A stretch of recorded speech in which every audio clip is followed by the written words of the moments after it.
So today I'm making carnitas a la Navy, and I've got a carnitas recipe that I got from a friend, which I've modified for myself.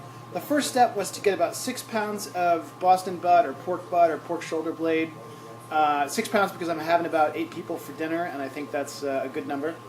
And I'm cut it into strips and marinated it in chipotle and apple juice and salt for about 2 hours before browning in batches and making a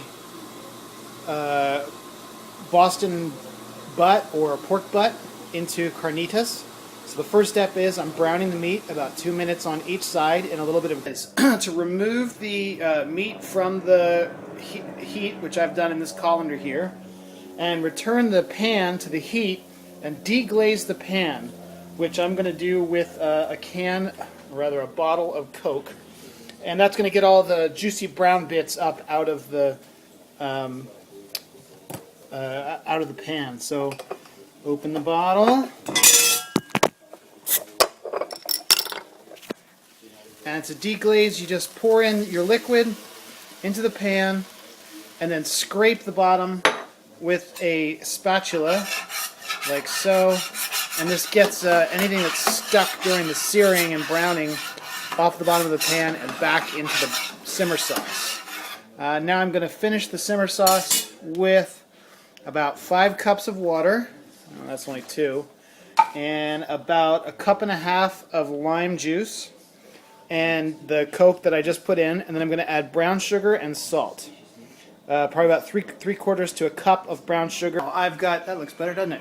I've got the carnitas back in the pan, and I'm going to let them come up to a simmer but not a boil, and slow cook for about 2 or 3 hours until they're so tender that they fall apart with the fork.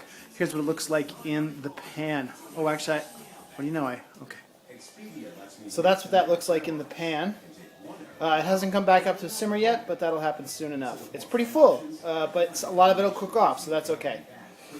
All right, and I guess we'll check in for process. Your dog assistants will probably keep a very close eye on the incredibly delicious smelling meat. Right, Blink? Speak. Speak, Blink. Speak.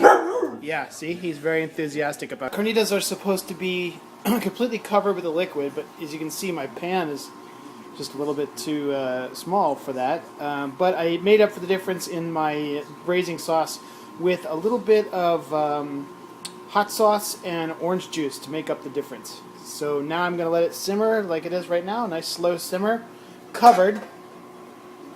For carnitas are done simmering, you throw them in a roasting pan with a little bit of brown sugar and hot sauce and let them crisp up on top.